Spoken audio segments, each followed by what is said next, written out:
all of those labels that I threw out there, barring hippie, of course, we can take that one out.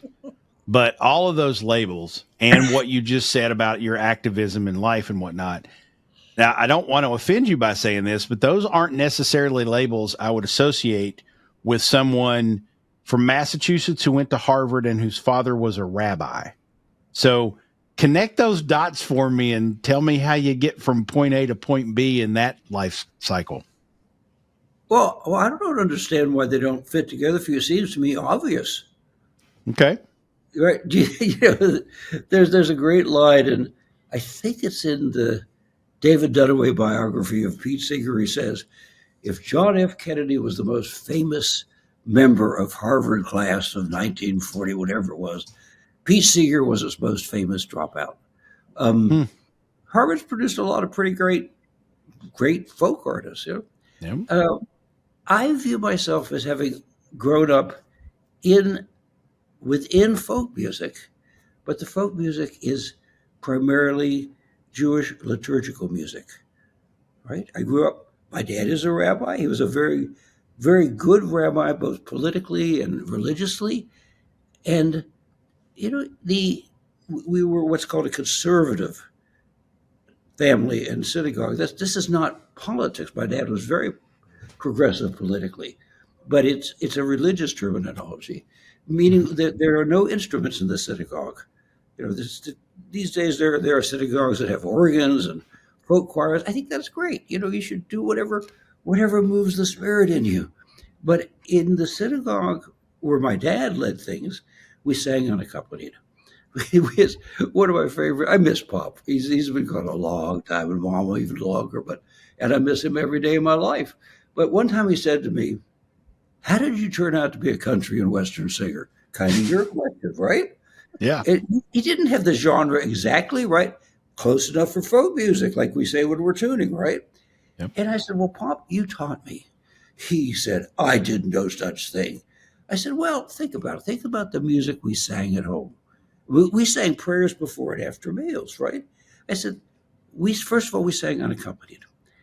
Secondly, the music we sang is highly embellished, right? There are slides, there are trills. We sang harmony spontaneously. That's how I learned to sing.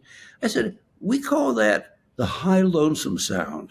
He didn't get it, but this is true. I mean, I view having grown up in a singing family where it was a cappella singing, where there was embellishment, where there was spontaneous harmony. That's how I learned music. So I think they're all consistent. I went to Harvard because I am a legacy student, just like George Bush at Yale. Want to know why I'm a legacy student? Because my dad grew up in Lowell, the great mill town of the century before, and after his father deserted the Tsar's army in Russia and worked as a pick and shovel laborer building the Canadian Pacific Railway, and he grew up desperately poor. And in those days, Harvard gave full scholarship to bright, poor kids from the surrounding area. So Pop went to Harvard on full scholarship, and who would turn that down? Right. So yes, How could you? Pardon? How could you turn that down, right? No, you'd be crazy.